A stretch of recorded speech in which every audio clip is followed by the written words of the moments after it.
I'm back with the Central Machinery 6-liter ultrasonic parts cleaner. I'm going to do a few more experiments with this. I wasn't happy with the way that I got these bolts clean. They're a little dirty. They've got some grease and gunk in there. So my plan is to put them in this jar with some stronger cleaner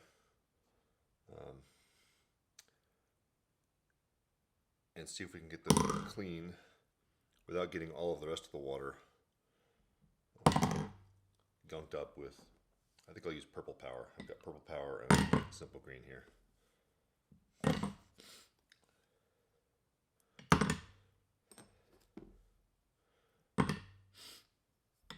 Alright, so all of my bolts are in there. Pour a little Purple Power in there.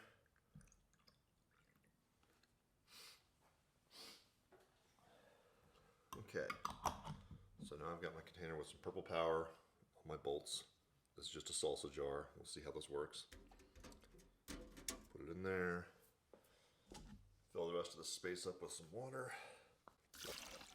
And while I do this, I'm going to go fish around and see if I can find pistons I wanted to clean. So we'll go ahead and get this fired off. Put the timer to 20 minutes and start. I stopped this one a little early, but these are much cleaner now. There's no grease or oil, nothing will rub off of my fingers. So the Purple Power seems to have worked. A couple of these still have a little bit of mess on them. Actually, it's not. I thought that was dirt. That's just marks from wrenching. So that seemed to have worked very well. I only ran that about 10 minutes. You know, the oil that had been trapped in this groove here, all gone. So Purple Power seems to be a good good cleaner for steel parts. All right, so for the next process, we're going to do these pistons. I've got these pistons, they're still attached to the rods. You can see there's lots of gunk in these channels, in the grooves for the piston rings, and in the underside of the piston. I'm not sure if you can see in there. That's all gunked up, all covered in gunk. I would love to be able to take these apart and clean them. I don't really have a good way to press those bushings out, or these piston pins out. So we're going to put this in here with some soap and hope for the best. This is a little hot because I had the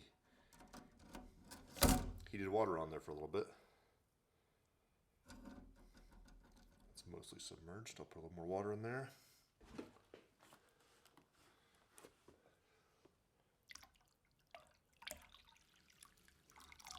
All right, that's 1 gallon of water. For those of you who are in the metric system, that's 3.8 liters. In total, this holds 6 liters. I'm going to pour some of this, again, super cheap. I think I got it as an Ocean State job lot or Big Lots or something. Pour a little bit of that in there. Set the timer for, we'll go with 30 minutes here. And I'm not going to turn the heating element on. I'll just...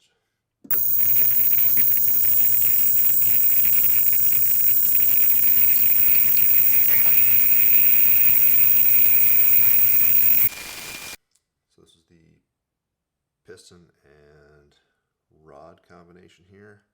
I did bump the temperature up to 40 degrees. This is in Celsius or centigrade. It goes up to 80 degrees. I did bump the temperature up to 40 just to see if that had any effect. I can't even see the rod in the water at this point. There's so much gunk that came off. It's not too terribly hot. 40 degrees isn't too bad. There's still some residue on the piston face here. some of that's coming off with my fingers. You know, and some of this is still feeling a little slimy, but look how brown that water is. Clearly it had some effect. So I think what I'll do is clean this out and run it again. See how much cleaner we get. All right, one thing I just discovered is that when you have the heater element on, it continues to run even when the cleaning action is not going. So I'm going to run this for another 30 minutes and see how much cleaner it gets. Again, this is about a gallon of water and really cheap soap. So this time I bumped the temperature up to 50 degrees Celsius, so it might be a little warmer. It's not too bad, it's not hot. So I can pull this part out. All right. Again, the face of the piston still got some caked on old oil grease. I'm going to check the bottom side.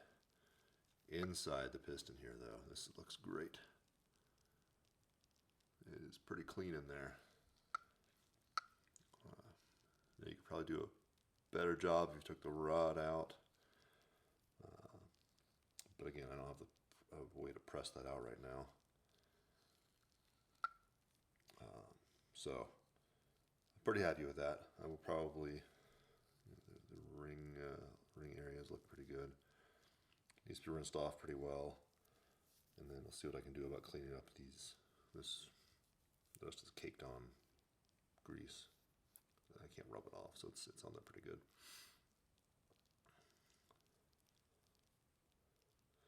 There's still some grease in some of these other areas that's coming off of my fingers. Otherwise, though, it's pretty clean. I'm happy with that.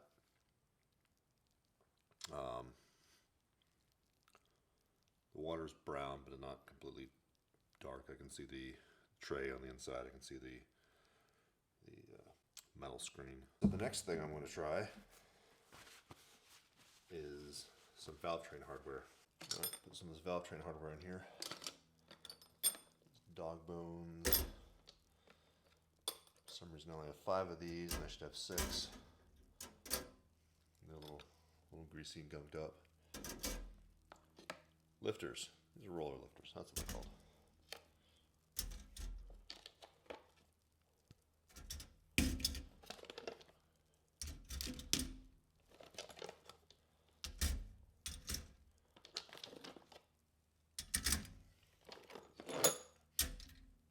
These are hydraulic lifters, so they actually have some internal moving parts that you have to disassemble them to clean. So we'll see how this does. Lifting up. These all have a hole through the middle, and although you can see through them, they look pretty clean. This is going to be a good way to get the gunk out.